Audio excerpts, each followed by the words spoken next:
Okay, so didn't end up doing a build video because I ran into a bunch of problems. So I think we're done at this point. We'll give it a try shortly, but order of operation to install this is first you do the vacuum plug and the choke on the back because you want to make sure you have the space and everything's through. Second, really important tip is to make sure the gasket that is on the intake on the back is actually on the intake as opposed to the carburetor, because trying to push the carburetor on and have it seal against the intake is going to be very tricky. It's liable to pinch. It just is what it is. Third, at some point you're going to put the fuel line on. Now this thing here is on a swivel. You can take this out. I even did. It pulls out. There's a double gasket preventing fuel coming out. But the fit isn't great. I've tried to get this further on down the tube. It really is up pretty high. It is sealed. I don't love it though, but it does give it space to clear. But I've had it off and tried to get it on, and really, I think you need a bigger fuel line in order for it to fit, which I have, but then I'd have to do it all the way back. So something to consider if you want that to seat further back. And then, so the main problem I ran into was the breather system. So the breather system that I had was this style, where it has the bolt that carries over. If you see, there's a hole, and you get the bolts that have the hole in it, and you feed it off to the right or to the left. I tried a couple different combinations with spacers and whatnot, and I could get it to clear because you have your accelerator, system right here, and this flange.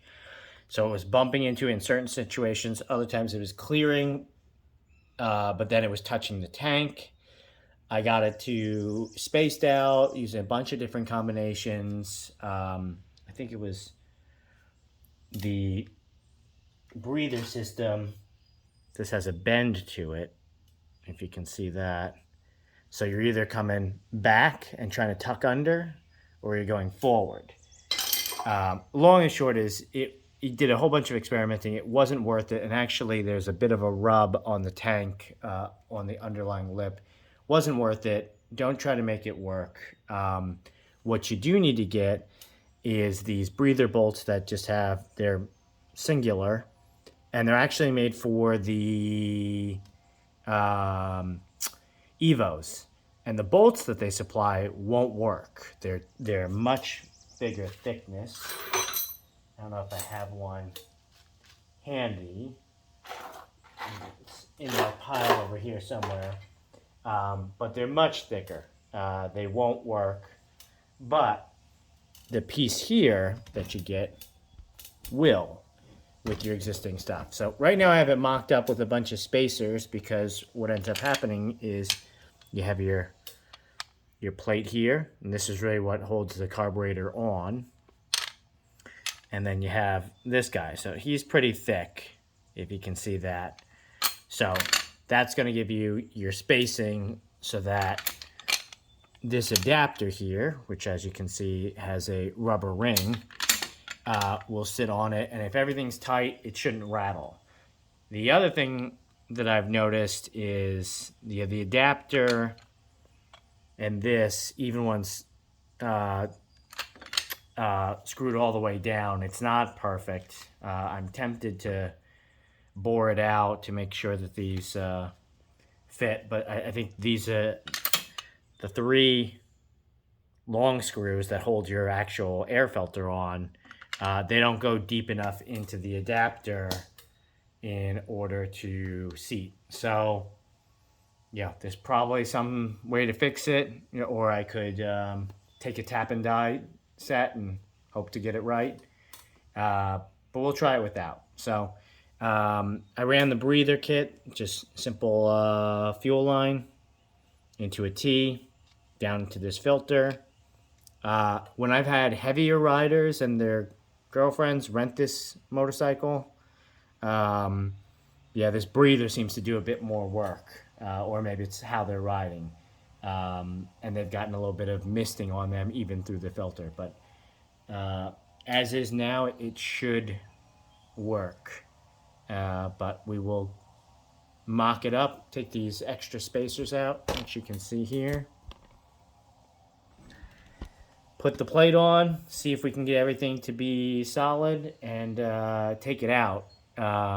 It flew before. I mean, you really do notice the difference. It kind of just makes you want to ride faster with just the amount of control and the acceleration difference, because the difference really between the carburetors is you're not waiting for the vacuum to move the slide around, which has that nice smoothing effect and gives you better gas mileage.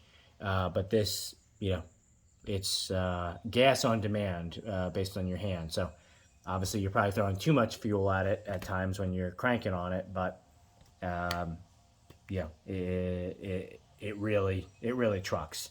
The other thing is you have this accelerator rod adjustment here, so you can make it come on earlier or later. So all this screw does here is move this little plastic piece up and down, and this is your actual accelerator rod, which goes down here, pumps, shoots out at that jet. You can make it come sooner or later, so that'll impact your experience. I had it too close, and anytime you touched the accelerator, the bike would surge, which isn't great in parking lots, low speed stuff. So they say you should have 2 millimeters. And then there's another screw which you can't get to without pulling the carb off.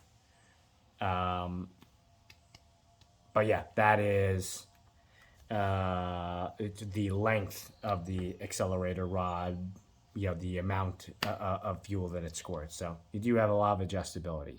Gotta say, I don't love how messy this has gotten. You've got your idle screw thing here.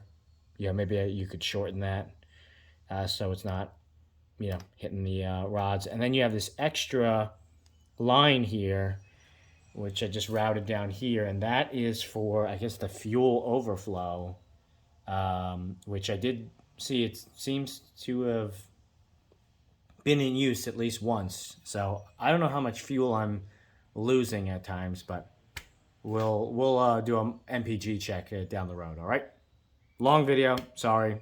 Again, install choke cable, vacuum line on the back, fuel line, maybe after or during the cables. Cables were a bit of a pain because it's really up and in there. And then fit the rest of the stuff, and just be sure to do the gasket needs to be snug on the intake, and then you push the carburetor on versus on the carburetor trying to nail it. So good luck to you.